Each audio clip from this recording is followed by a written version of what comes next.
Bonjour, chers parents, et bienvenue à la deuxième partie de la capsule Préparer mon enfant à l'écriture dès la maternelle, élaborée par l'équipe d'ergothérapeutes de la commission scolaire de Laval. Aujourd'hui, au cours de la capsule, on va aborder 4 principaux objectifs. Premièrement, comment encourager une prise du crayon qui soit mature et fonctionnelle. En deuxième, comment développer un bon contrôle moteur pour consolider les traits de préécriture. Troisièmement, on va apprendre à reconnaître les lettres, donc voir des stratégies, des activités pour aider votre enfant avec cela. Et quatrièmement, on va voir des stratégies pour apprendre les traits de préécriture. Donc, premièrement, les éléments à considérer pour une préhension qui soit fonctionnelle, ce sont les suivants. Donc, premièrement, ce sont les doigts qui doivent faire bouger le crayon. Donc, vous pouvez observer votre enfant lorsqu'il fait des activités de dessin, de coloriage et de tracé. Et il faut vraiment que ce soit les doigts qu'on voit bouger plutôt que le poignet ou le coude, par exemple. Deuxièmement, les doigts doivent être placés sur le crayon à environ 1 cm du bout de la mine. Donc, on ne veut pas que l'enfant tienne le crayon ni trop loin, ni trop près. Troisièmement, le crayon doit être appuyé dans l'ouverture entre le pouce et l'index. Donc, on veut qu'il soit bien stable, bien appuyé sur la main plutôt qu'à la verticale. Quatrièmement, il ne faut pas que la pression appliquée sur le crayon soit trop forte. Souvent, on peut voir ça chez les enfants lorsqu'ils ont le bout des doigts là, qui deviennent blancs. C'est un indice que les enfants pèsent trop fort sur leur crayon. Et dernièrement, il faut que le poignet soit en appui sur la table lorsqu'ils font des activités graphiques. Donc, selon ces critères, il y a plusieurs types de prises de crayon qui peuvent être fonctionnelles. Pourquoi c'est important d'avoir une prise de crayon fonctionnelle? Eh bien, parce que ça permet de diminuer la fatigue, de rendre l'écriture plus lisible et d'écrire plus rapidement. Certains élèves en maternelle vont d'emblée avoir une prise de crayon qui est fonctionnelle. Pour d'autres élèves, il va falloir faire un enseignement qui est plus systématique. Donc, vraiment leur montrer comment positionner leurs doigts sur leur crayon. Pour faire cela, j'aime bien utiliser auprès des enfants le truc de la pirouette ou de l'acrobate que je vais vous montrer dans la vidéo. Donc, pour le truc de la pirouette ou de l'acrobate, on prend un crayon qui est notre acrobate. On lui met la tête en haut, on le pince par le cou, on lui fait faire une pirouette et on l'attrape en dessous. Donc, je le retiens. L'acrobate à la tête par en haut, on le pince par le cou. On lui fait faire et on l'attrape en dessous. Voilà. Lorsqu'on parle de prise de crayon, c'est aussi bien important de parler de préférence.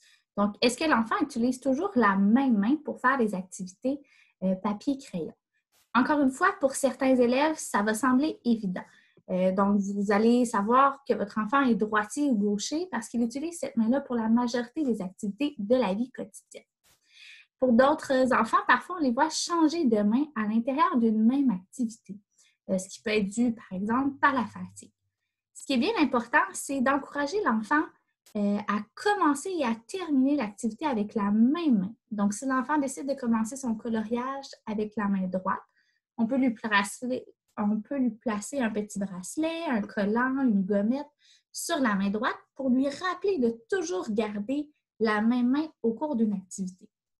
De cette façon-là, l'enfant va être plus en mesure de distinguer avec quelle main il se sent plus à l'aise pour faire ce type d'activité. Au niveau du contrôle moteur et de la fluidité du crayon. Pourquoi c'est important de le pratiquer? Parce que ça permet à l'enfant de faire des mouvements qui vont être plus précis, plus rapides et qui vont être moins exigeants. Avant de commencer ce type d'activité, j'aime bien demander aux enfants de réchauffer leurs doigts et leurs mains. Des petites activités simples sont la chenille et l'hélicoptère que je vais vous démontrer dans la vidéo.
Donc, plusieurs activités graphiques existent gratuitement sur Internet en version PDF facile à imprimer. Ce qui est intéressant lorsqu'on fait ce type d'activité, comme les labyrinthes que vous pouvez voir en bas, c'est de varier le type de crayon. Donc, par exemple, on peut commencer avec un crayon de feutre qui glisse plus facilement sur la feuille.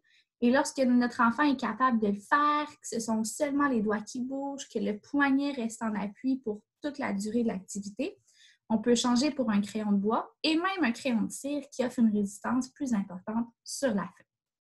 Vous pouvez intégrer également des activités de contrôle du crayon lorsque votre enfant fait des activités de coloriage. Par exemple, en lui demandant de tracer d'abord le contour de la forme avant de la colorier à l'intérieur. Cette image-là, je la trouvais très importante et représentative au niveau de l'écriture parce qu'elle montre toute la complexité que ça peut avoir de tracer des lettres, donc d'écrire. En fait, on voit que pour être capable de faire une lettre, il faut être capable de connaître sa forme. C'est-à-dire que lorsque l'enfant dit le A, il doit être capable d'imaginer dans sa tête à quoi ressemble la lettre A.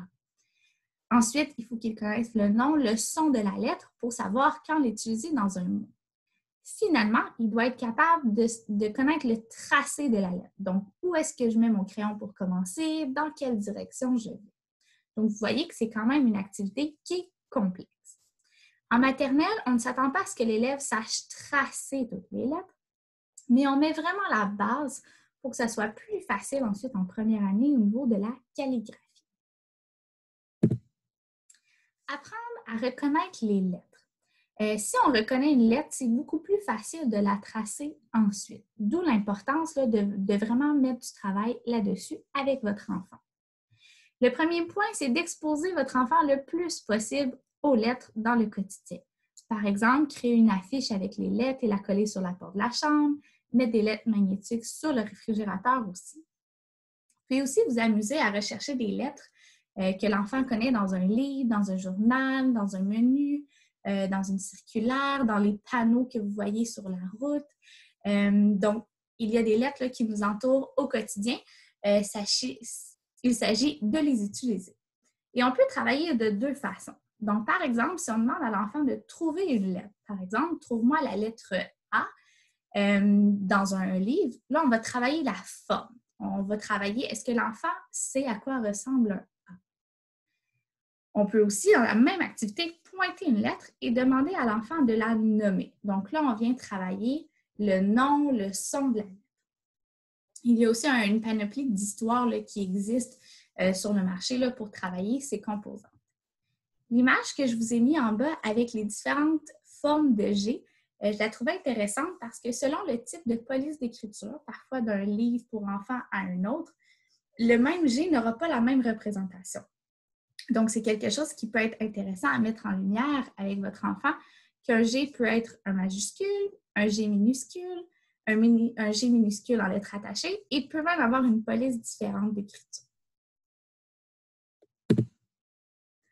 Au niveau des traits de préécriture, pour l'écriture détachée en première année, les formes de base que vous voyez là, c'est ce qui constitue les traits de préécriture qui vont être utiles pour la formation des lettres. Par exemple, si mon enfant est capable de bien faire le plus ou la croix, ça va être plus facile de faire des lettres comme le T. Également, si votre enfant est capable de faire facilement le triangle, ça va être beaucoup plus facile pour lui de faire l'année prochaine un A majuscule, par exemple. Donc, comme une maison qui a besoin de fondations solides, être capable de réaliser ces différents traits de préécriture, c'est vraiment le prédicteur le plus important pour l'apprentissage de l'écriture en première année. Sur les images que je vous ai mises en bas, vous voyez également, elles sont placées du plus facile au plus difficile. Donc, si vous voulez savoir votre enfant, il est rendu où? Donc, on commence par le cercle. S'il réussit, on passe à la croix et ainsi de suite. Je vous ai également mis le point vert pour rappeler à votre enfant où commencer, ainsi que la flèche pour lui rappeler la directionnalité. Si vous voyez que votre enfant a certaines difficultés pour les traits de préécriture, c'est sûr que l'important en premier, c'est de graduer l'activité. Comment on peut faire ça? Dans un premier temps, votre enfant peut vous imiter. C'est-à-dire que vous tracez la forme devant lui et ensuite, il essaye de vous imiter, donc de faire la même chose.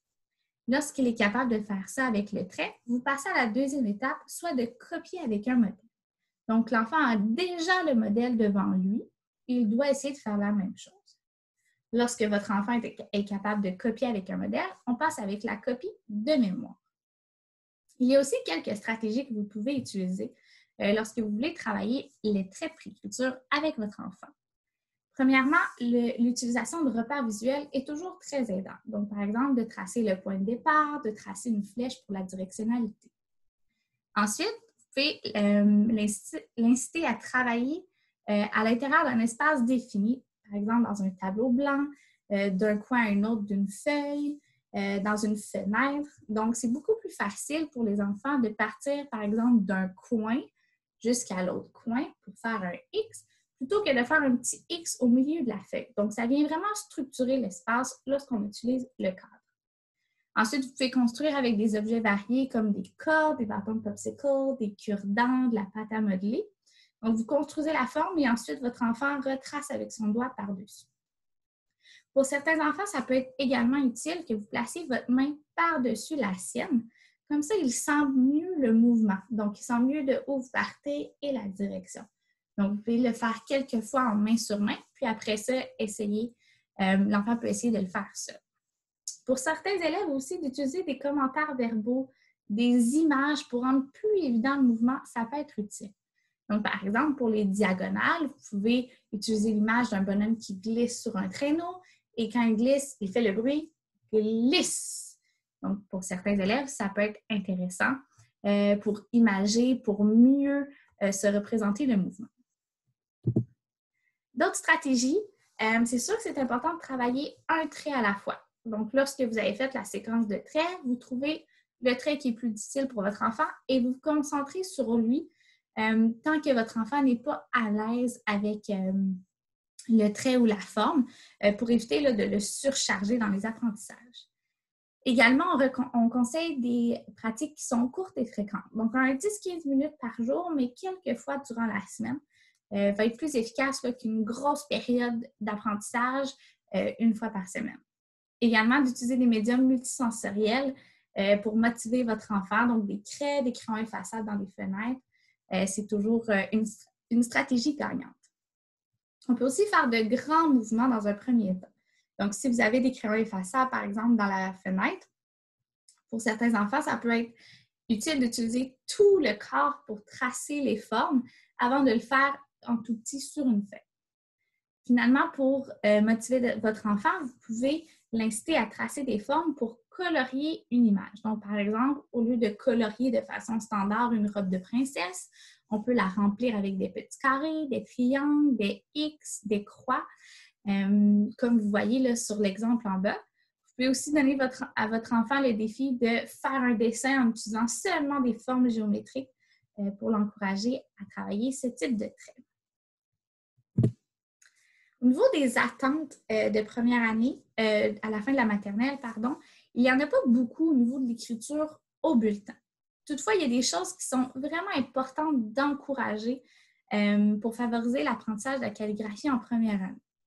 Donc, premièrement, comme on vient de discuter, de maîtriser les traits de préécriture, c'est vraiment un prédicteur important pour l'apprentissage de l'écriture en première année. Ensuite, bien sûr, d'écrire le nom sans modèle. D'encourager les bons automatismes. Ça, c'est vraiment un point qui est clé. Donc, quand vous pratiquez les formes, si vous pratiquez les lettres avec votre enfant, assurez-vous qu'il part du bon endroit. Donc, par exemple, sur le A et le M, j'ai mis le point de départ. Donc, son crayon est au bon endroit pour commencer et il tourne ou il descend dans la bonne direction. Pourquoi c'est important de développer dès le départ des bons automatismes? Eh bien, c'est parce que c'est difficile à déconstruire lorsque l'enfant a pris un mauvais automatisme en maternelle. Donc, si vous faites de la calligraphie avec votre enfant cet été, je vous encourage vraiment à prendre le temps d'être à côté de lui et s'assurer là, que les lettres qu'il trace sont faites de la bonne façon. Bien sûr, d'écrire aussi les lettres de son prénom de gauche à droite. Parfois, ça peut être utile là, si votre enfant tend à inverser, donc faire des lettres miroirs, de lui mettre simplement un petit point de départ avec une flèche ou un point vert. Donc, le structurer dans l'espace, souvent, ça aide les enfants à écrire leur prénom de gauche à droite. Finalement, vous pouvez vous amuser avec vos enfants à varier la grosseur de l'écriture. Donc, sur une feuille, vous pouvez leur faire des rectangles très gros, moyens, petits, minuscules, pour qu'ils s'habituent déjà à tracer là, en variant la grosseur de leur mouvement. Au niveau des ressources, on vous a mis des ressources là, qui sont intéressantes, gratuites et facilement accessibles sur Internet. Le premier, c'est un document de TerraCrew pour pratiquer le contrôle du crayon. Donc, un peu ce qu'on voyait au début, là, les labyrinthes, les graphismes que vous pouvez faire imprimer. Le deuxième de la même compagnie, celui-là, c'est pour tracer les traits de préécriture. Donc, il y a toutes sortes d'images dans lesquelles l'enfant doit faire des carrés, des X, des triangles, des cercles, etc. La troisième ressource, c'est une vidéo d'exercice pour bien réchauffer les doigts. Donc, un petit lien YouTube que votre enfant peut suivre et faire les mêmes mouvements des doigts que ce qu'il voit à l'écran.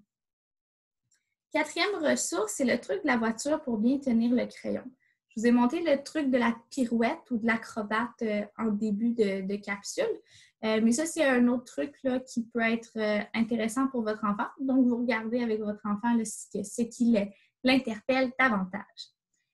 Et finalement, le tracé animé des lettres minuscules et majuscules. Donc, si vous vous questionnez sur la bonne façon de tracer les lettres, vous pouvez cliquer sur ce lien-là. Il y a autant les lettres majuscules que minuscules, le point de départ et il y a des flèches là, pour montrer à l'enfant dans quelle direction il doit tracer la lettre. Donc voilà, ça fait le tour pour notre capsule. J'espère que vous avez appris plusieurs choses et que vous allez être motivé à mettre en place les différentes stratégies discutées. Au plaisir!